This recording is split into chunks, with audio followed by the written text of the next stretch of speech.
आम आज अनुश्रेणी 6I class IX अर्थात नवम श्रेणी अनुश्रेणी 6I अर्थात अंकन केमती करवा अंकन 2 नंबर टा आम करने जाऊे दत्त कौन अच्छे आमर त्रिभुज एबीसी रे त्रिभुज एबीसी रे A BC is equal to 5.4 centimetre measure angle B मन रखी था measure angle B is equal to 60 degree measure angle A 75 degree किंतु मोर ये बी आउ सी दरकार तेणुक मोर आवश्यक सी कोणटा 180 डिग्री त्रिभुजर 3 कोणर समष्टि 180 डिग्री दुईटी कोण आमको मिल जाए तृतीय कोणटा कौन करी 180 रु ए दुटांकर समष्टि फेड़देवी ताले कौन हम 180 minus 135 is equal to 45 degree मोर सी कोणटा 45 डिग्री आसीगला ताले मु ए त्रिभुज अंकन कर सारा परे भूमि को चेंज करी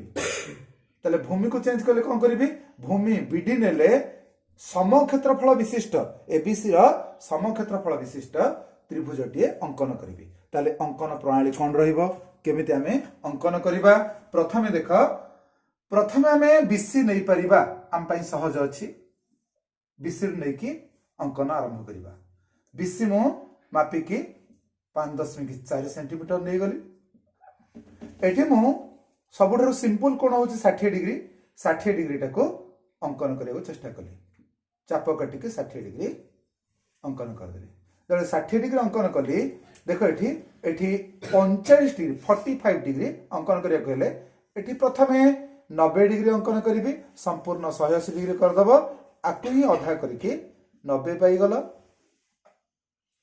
आकु पुणे अथरे अधा करी 0 आउ 90 को अधा करके पुणे अथरे 45 डिग्री पाई गला जब 45 डिग्री पाई गला हमको ए बिंदु मिल गला किंतु ए त्रिभुज एबीसी रे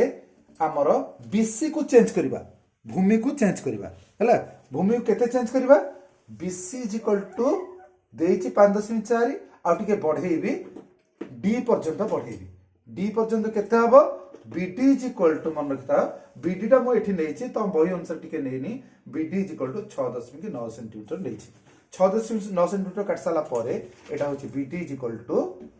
6.9 सेंटीमीटर हैला ताले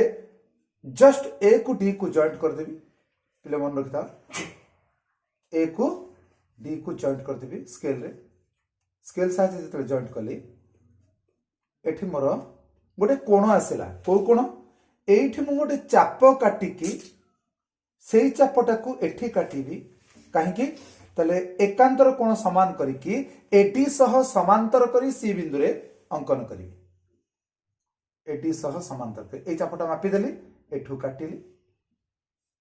ताले एक कोणटा जेतिकी एक कोणटा सेति कली डुप्लिकेट कोण जानि छ तम समस्ते ताले एटा तले मोर हेई गला एठी मु पाइली ए डैश समांतर रो सी बिंदु जो समांतरटा कली ए डैश पाइली पुनी ए डैश को डी को जॉइंट कली मोर जोटा त्रिभुज आवश्यक थिला भूमि को बीडी नै कि सेटा होछि ए डैश बीडी रो त्रिभुज ए डैश बीडी रो क्षेत्रफल वर्तमान कहार क्षेत्रफल सह समान त्रिभुज एबीसी रो क्षेत्रफल सह समान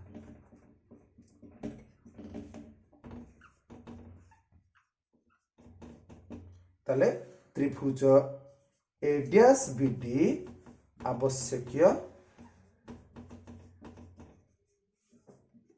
त्रिभुज अटे हैला पिले मते लागुच तुम माने समस्त बुझी गला जदी एटा स्लो करी पॉज करी देखि दबो जानि जीव।